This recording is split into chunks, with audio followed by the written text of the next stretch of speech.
are a resource center and museum. A lot of people know that we have a museum.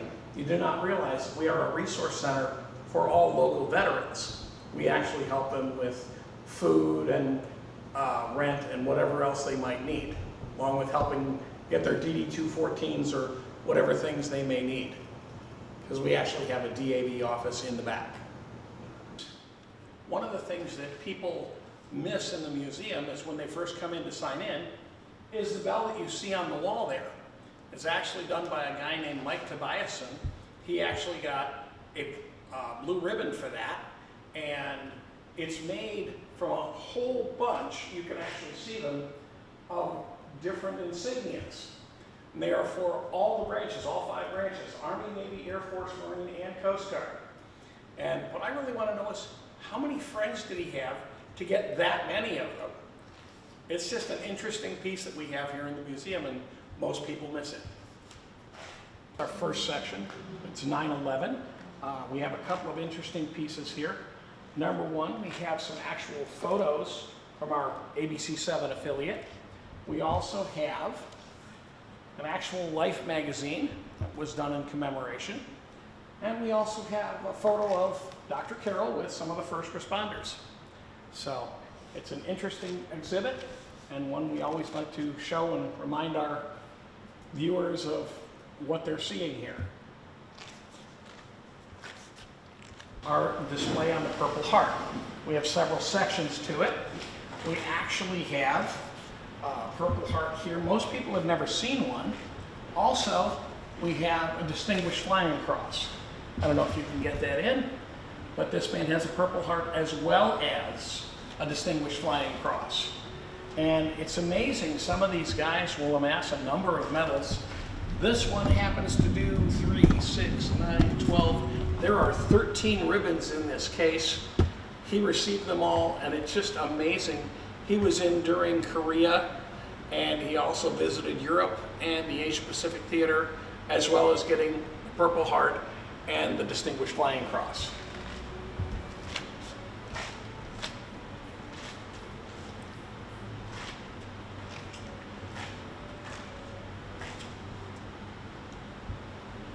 A father's tribute. Mr. Eggers did this for his son. There are 2 cups because they named 2 camps after his son, Camp Eggers. He also has family photos as well, including a photo of Air Force One, which you don't normally see, and a picture of his family with the president. So this was done by him, and we really appreciate the fact that he put all this effort into making this display.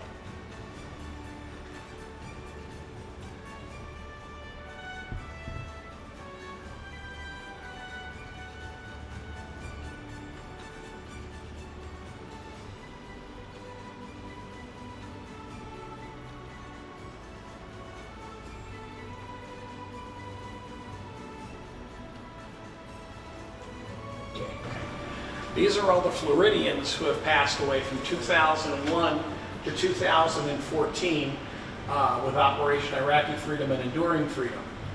There are 362 Floridians on the wall to remind us that freedom is not free.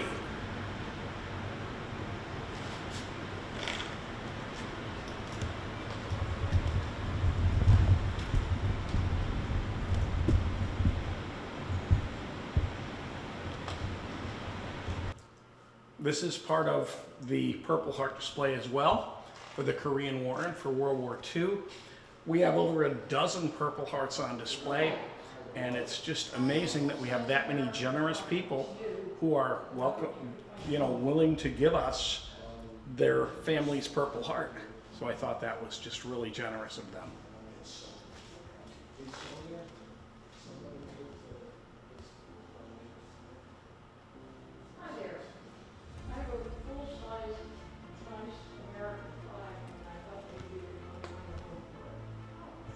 Now, what's interesting about this display here, this guy was in the Army Air Corps, which is what we had before we had an Air Force. So the round patch you see up top there is kind of rare. It was only made for 6 or 8 years. So to have one of those is kind of an important patch to have in our collection.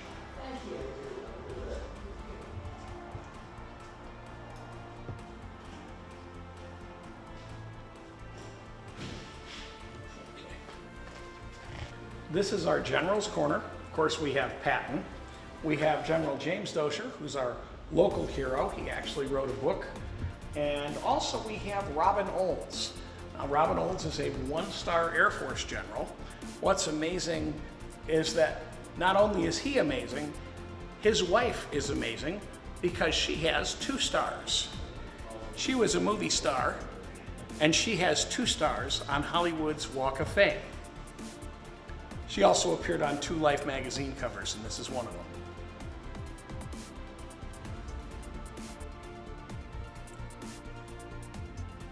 Okay, next up we have, this is our main part of our museum.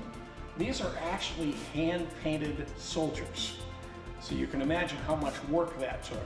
This is also a model. This one is the USS Constitution, otherwise known as Old Ironsides. And it takes several months, if not a year, just to build a model like this. So right here, you're looking at several years worth of work.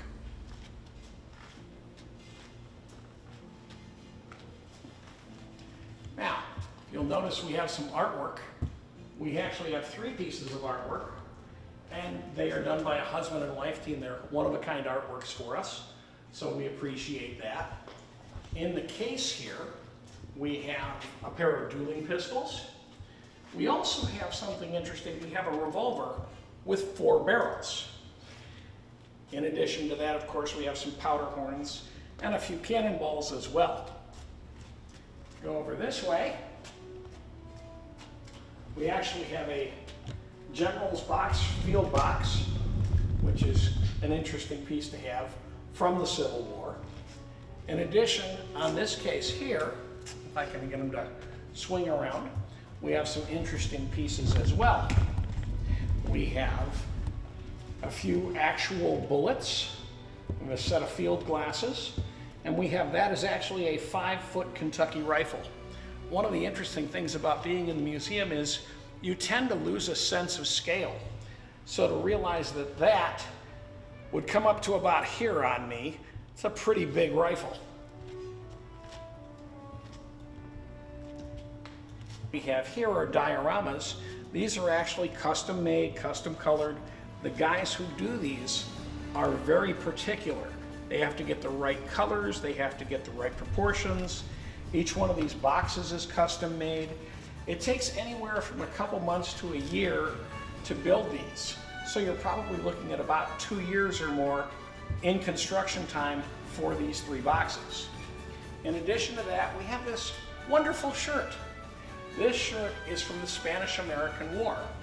So this shirt is over 125 years old. And next to it, of course, we have a flag of the Grand Army of the Republic, which is actually dated 1866 on the flag. So that makes it a pretty old flag as well. Not every day you get to see one of those. Top here, we actually have a VMI hat. That's Virginia Military Institute. It's kind of interesting that we have one of those. We also have 2 jackets. These are actually redcoats. So if you remember your American history, you know, the British are coming. So we actually have 2 actual British redcoats. So that's an interesting thing for our museum to have.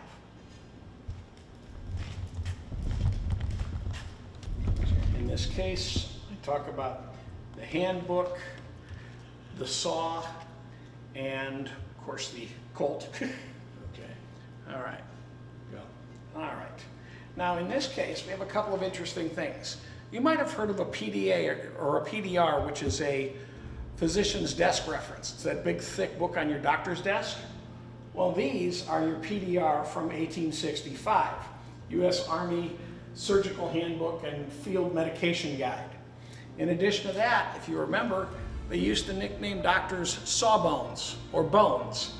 And we actually have a saw that was used in surgery, as well as, of course, having another pistol down there for all you pistol fans, and a bayonet as well as a sword. I'm going to go over here next. This is our lovely couple. This is Mary and Twiggs Myers of Fort Myers fame. Rather interesting that it says here, when my father, General Twiggs, was ordered to reestablish a fort on the Caloosahatchee. He issued orders on Valentine's Day, 1850, that it be called Fort Myers, to honor his prospective son-in-law and please his daughter. Talk about a romantic father. Hey honey, guess what I'm getting you for Valentine's Day? I'm gonna name a city after you.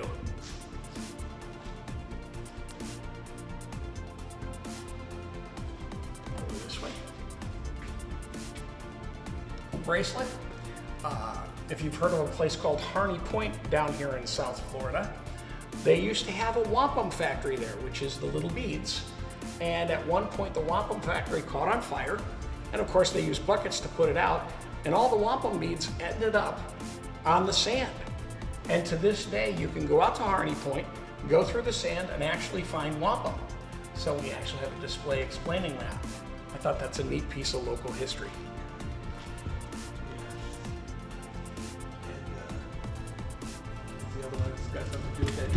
Well, it's the same thing. It's another bit of wampum.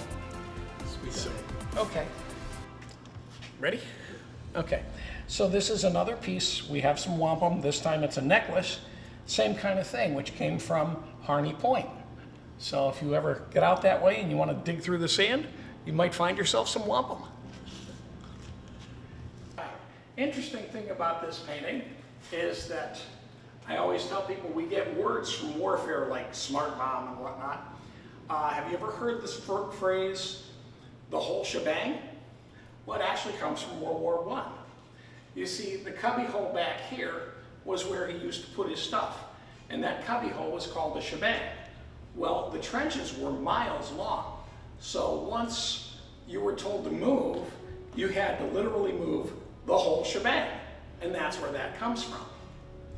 In addition to that, we have a couple of interesting photographs. This one happens to be a 5-foot photograph, which we had custom framed. And what's interesting, this is from World War I, and it is a women's volunteer services. So to have a picture of women volunteering in World War I is pretty amazing.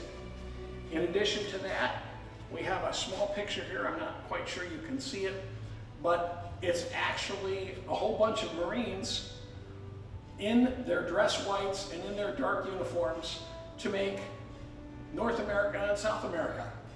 So it's a pretty amazing photo. Okay, and we have, the thing about that photograph is that that is a photograph of a World War I doughboy. Now, some people may remember the little black and white photos from the 50s. They were expensive and they were about the size of a matchbook cover. That must have set somebody back quite an amount of money back in World War I in 1918.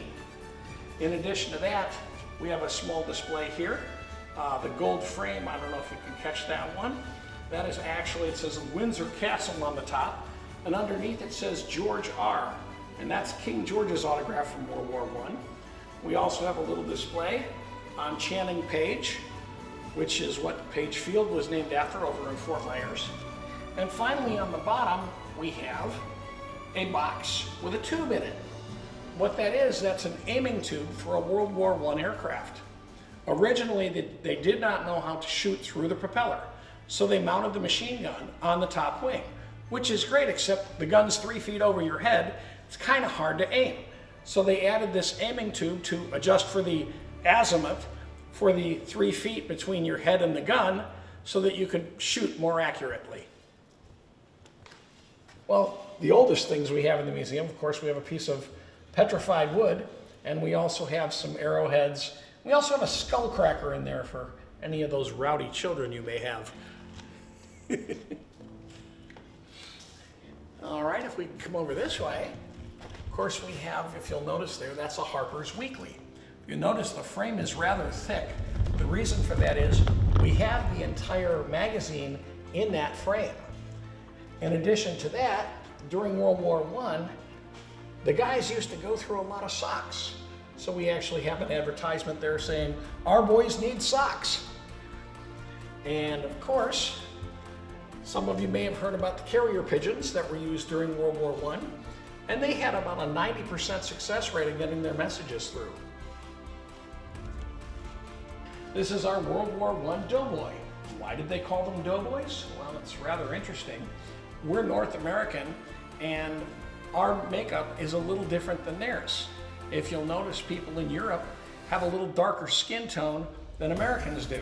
So when we went over to Europe, they thought we looked undercooked, so they called us doughboys.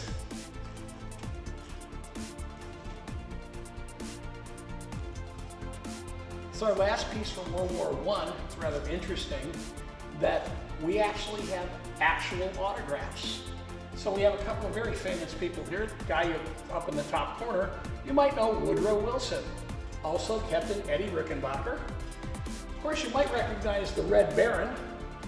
And this guy, of course, that would happen to be Stalin, and that's Lenin. In addition, we have Hindenburg, and we have two other famous Americans.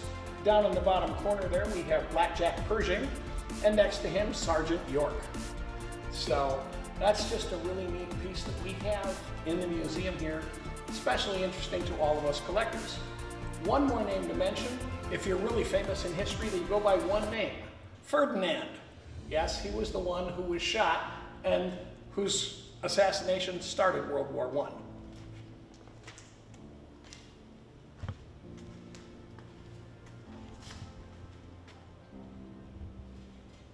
I. Yes. Okay. Now, one of the interesting things, if you come over the Midpoint Bridge in Cape Coral, you will see the statue, the Iwo Jima statue. There's one original statue, and there are 3 copies. The original, of course, is in Washington, D.C. There's one at Arlington, there's one at Parris Island, and of course, there's one here in Cape Coral. It was brought down to actually encourage the veterans to come down to Cape Coral and move here. In addition, we actually have the original Iwo Jima monument sign from the monument which we got from the city of Cape Coral. Okay. This is our scale model of the USS Nimitz. Every year in Cape Coral we have a cardboard boat race, and this is a cardboard boat. If you take the top off, it becomes a 2-man kayak. In addition to that, it was used in the movie, The Final Countdown, if you remember your movies from the 80s. We also have a guy named Chris Camerata, who's one of our volunteers, and he served on the Nimitz. They actually lost 19 members when they had a crash, and so every year on Memorial Day, we have a memorial service for the people who died on the Nimitz. In the far corner of the case, we have an actual silk kimono. So that's a pretty interesting piece from World War II. Over here, we actually have a Japanese pistol. Now what's interesting is that a lot of guys, when they came back, they would have a meatball flag, they would have some sake. You never really saw the weapons. You might have seen a sword, but you wouldn't see the actual weapons. So for us to have an actual handgun is pretty amazing. Finally, in this case, we have Philip Rasmussen. The reason we have him, he was one of the only flyers to get up in the air on December 7th, 1941, during the Pearl Harbor attack. So we actually have a mannequin of him dressed in his, of all things, long johns. Okay.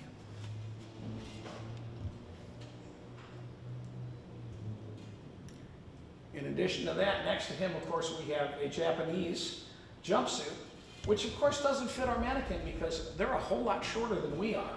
So if you'll notice, it's kind of short. In this case, the guys tend to collect some unusual things. One of the things people collect is sand. So we have 3 different kinds of sand in this case. We have sand from Iwo Jima, which is black. We have sand from Saipan. And on the very end, in the little bottle, we have some from Omaha Beach. In addition, in the second shelf, we actually have a gun from Nagasaki. I'm not sure whether that thing glows at night or not. Our section on the Holocaust. One of the interesting things we have in this case, you'll see these signs that say Achtung, which is warning. And they were actually for minefields.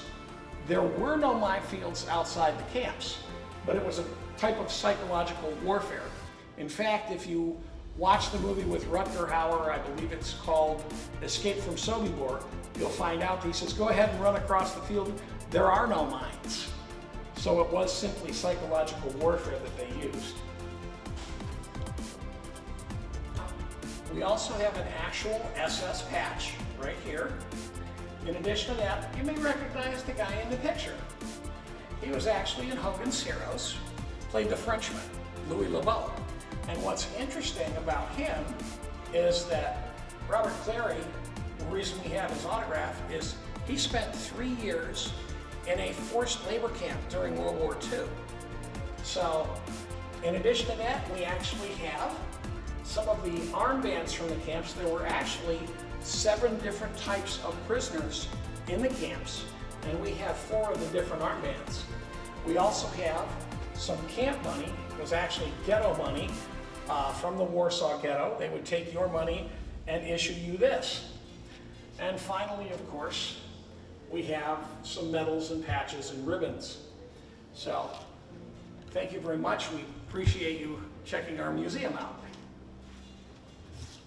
Now, this is another one of the cases. We have a couple of interesting pieces. Of course, we actually have a British flare gun, which is a neat piece. We also have some artwork. The artwork is done by an artist who actually interviews World War II veterans before he makes it to make sure that it's accurate. So we have 2 pieces of artwork there. This jacket is rather interesting. It is from a captured German U-boat crewman, and what makes it interesting is the fact that they didn't have a jacket to fit him to change into, so they sewed POW on his jacket, and it becomes an American internment camp jacket, which makes it rather rare. It's one of the rarer pieces in our museum. In this case, we have a couple of interesting things. We have that funny looking radio. That's actually called a Gibson Girl radio, and the reason they call it is because of the shape. In addition to that, we have a book here. It's actually a log, which is amazing to have from 80 years ago, and it's a flight log. Also, you've had canned dinners. Well, we actually have one from 1945, and those are your rations. And believe it or not, they're supposed to still be edible even after all this time. We also have another flare gun for you. That one's a US flare gun. Army Airfield. Buckingham is a little further north. And as you can tell, our model builders were quite busy. As I said, any one of these boxes would take at least 6 months to a year to build, so you're looking at several years worth of work right there. In addition, there is a box over here, and it actually is an ammo box from Buckingham. So to have one of those is an actual piece of history as well. We also have some other interesting models, which we'll show you in separate shots. Okay. You notice we have a couple of black airplanes here. What those are, you actually use those in classroom situations to tell people this is what the planes look like, and the reason we black them out is so that you can see what a silhouette looks like. So that when you were flying around, you didn't know friend from foe unless you actually had your identifications down. So you remembered to do that. That was an important thing to learn. Now what's interesting is the model on the top did not come from a kit. That's actually a scrap-built model. In addition to that, we have a couple other ship models. Now remember, this is a 6-foot case. What I really want to know is, where did these people have this before they gave it to the museum? Those are pretty big models. And finally, of course, all of the airplanes were held together by rivets. And so we actually have a riveting display right here. So you can take a peek at it for Rosie the Riveter.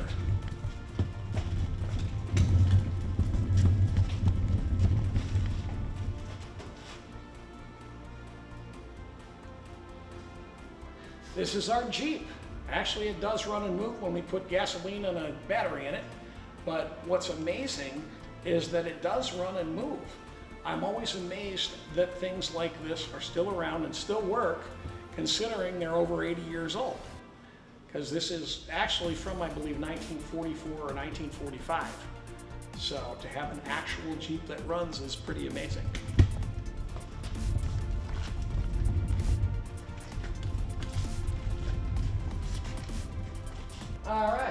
interesting uniforms here. The one on the end, of course, that's for the Red Tails, the African American flyers during World War II. So, and we also have our lovely lady flyer here. She's a WASP, Women Army Service Pilots. And what's interesting, everybody loves her patch. And the reason everybody loves her patch, it was actually designed by Walt Disney.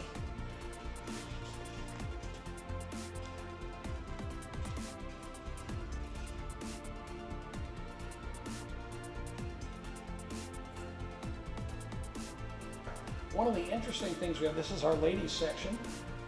Stretchers were actually used in World War I, and to actually have photographs of that is pretty amazing. So we have that to honor our women who work in the military.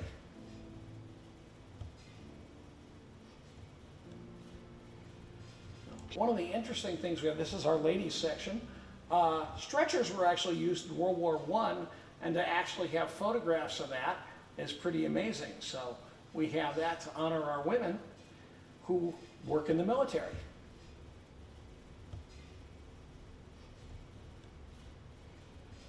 Okay, now this is kind of interesting. I love this. The lady with the wild and crazy hairdo. She was actually one of the highest ranking Marines in World War II. At least one of the highest ranking women. This is her box. And I was always amazed because guys were lucky to get 3 or 4 ribbons, and she managed to get 4 ribbons, which is pretty amazing for a lady in World War II.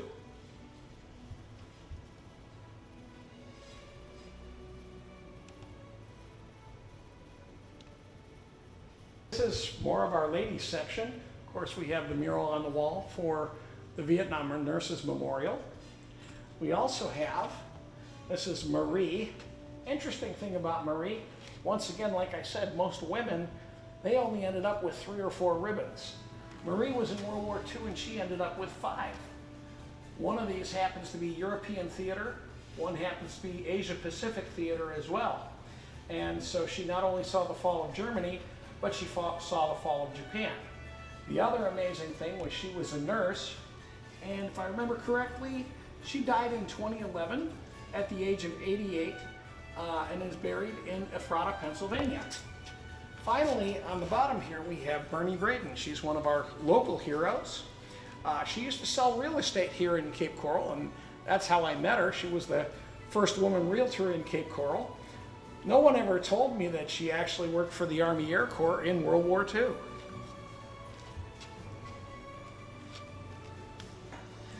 Now, a lot of times you've seen those World War II pictures where they have a steel helmet. We actually have one of those steel helmets, actually from World War II, along with a Civil Defense Corps, which is interesting because that's English. So that's a couple thousand miles from home. We also have 2 guns here. One is a Walther PPK, and the other is a Luger.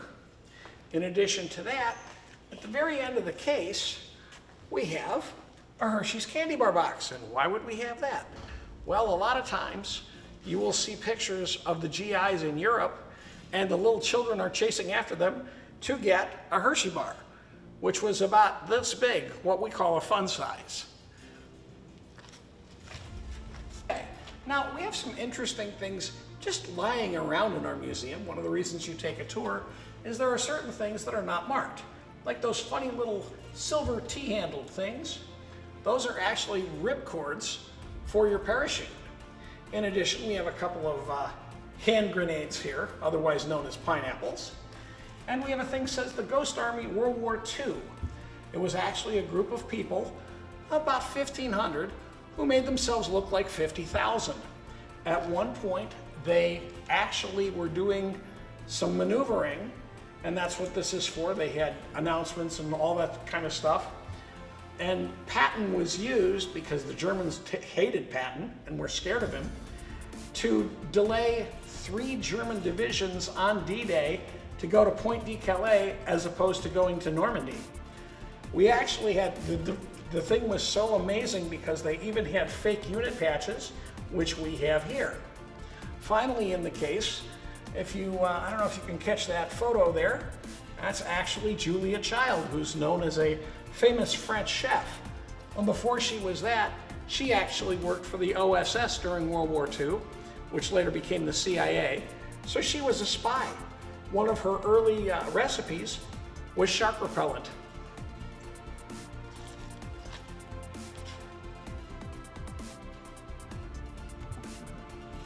This is our section on the code talkers, the Navajo code talkers.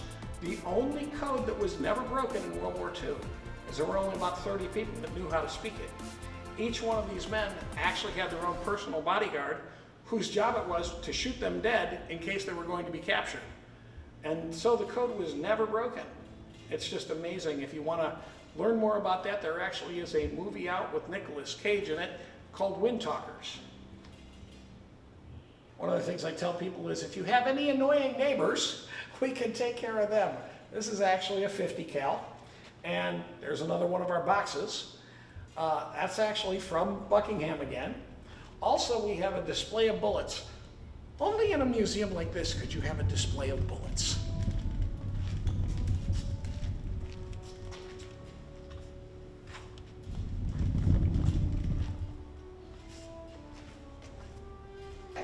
This is our section on tanks for all you people who like those big metal boxes. An actual shot. I thought that was a neat photograph.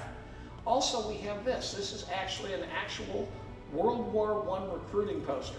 So that's actually over 100 years old. I thought that was pretty neat. We also have, of course, a couple of models and a couple of shells in our display. Okay, now we come to the Korean War. Interesting thing is there was a group of men who were trapped at the Chosin Reservoir, and they had to drop supplies to them because they were cut off, and they needed food. They didn't really have any food, so what they did have was Tootsie Rolls. Well, it was the middle of winter and they dropped the Tootsie Rolls, but they ended up in a snowbank. So as it says in our little thing here, it says, ask any man who served at the Chosin. To be good, a Tootsie Roll must be frozen. And we also have a piece of barbed wire from the DMZ in Korea in our case here, which is a nifty piece of history.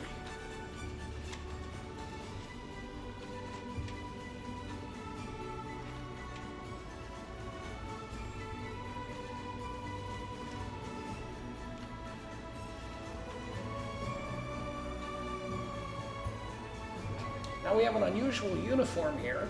Has to do with Mr. LeChance. And when I saw him the first time, he said, do I look familiar? And I said, no, sir, I'm sorry you don't. He said, well, I should. My face has been reproduced millions of times. I said, really? He said, yeah. I was the face of G.I. Joe. This is his uniform. You'll notice on the top, he has a green beret. His rank is Command Sergeant Major.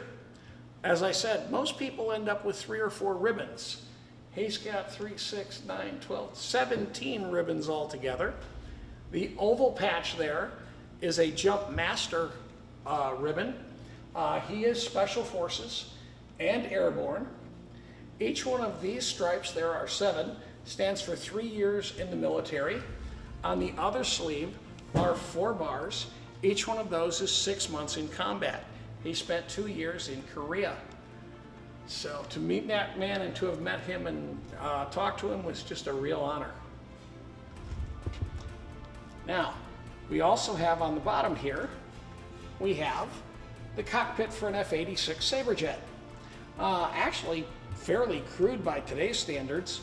One of the interesting things about this that I tell people, if you happen to be a movie buff, there is a old 1950s movie called Tarantula, and it has a bunch of shots of F-86 planes in it. And the reason for that movie is that it actually has the film debut of a very famous actor, somebody you might know, named Clint Eastwood.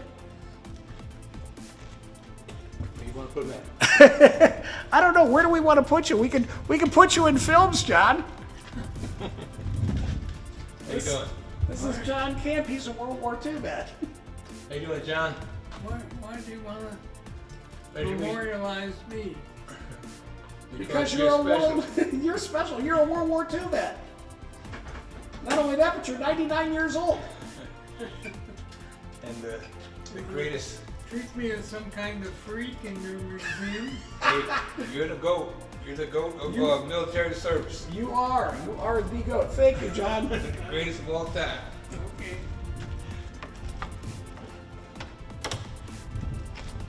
Like I said, guys tend to collect unusual things. We have another collection of sand. Although this collection, of course, there's several more beaches because this is every beach that he hit when he was in Vietnam.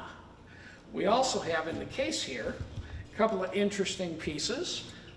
Everybody seems to be amazed at the comic book on the second shelf there. It was actually done by Marvel Comics for a number of years. And finally on the bottom, of course, the Huey Cobra helicopter, which was a favorite in those times. That one is actually made out of teak. Every once in a while we have something unusual in the museum, so we have a can of silly string. And people say, why do we have a can of silly string? Well, it was actually used during Vietnam. And what it is, they used to spray it to find tripwires. Most people don't know that. Also, a lot of people know about K-bar knives and some of the other knives that people use, and so we have a couple of those in our case as well. All right. Now, the photograph is actually by one of our donors. He said, this is my photograph, and I actually took it. Not every day you see a 3-foot square photograph, but this is actually taken from a flying helicopter during a mission in Vietnam. So to have a photograph like this is pretty amazing. One of the other interesting pieces we have is, of course, a ghillie suit, otherwise known as a sniper suit. That's what you see here. It's rather interesting because most times you're not supposed to be able to see them. And so to have an actual sniper suit is a really neat thing for our museum. Now, one of the interesting models we have is right here. It's actually a model of Air Force One. You don't normally see models of Air Force One, so that's kind of interesting for our collection. And all the way down in the bottom of the case here, we have two interesting pieces. Of course, we have a telephone, which is from the Bush White House, and we also have a Time magazine, which is from Air Force One. So either one of those is a very nice piece to have.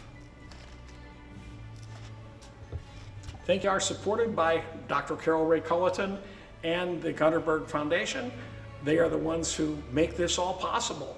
And we really appreciate all the work that Carol and all of her crew do. And it would be really nice if some people could donate to us besides just one. And I'm just amazed at how many people do come in and really love the place. So come on in and visit us. We'd love to see you. Okay. Thank you so much for putting up with us and enjoying our museum. I hope you learned a few things, and don't forget to come and visit, and don't forget to donate to us. We really appreciate it. Thanks, and have a great day.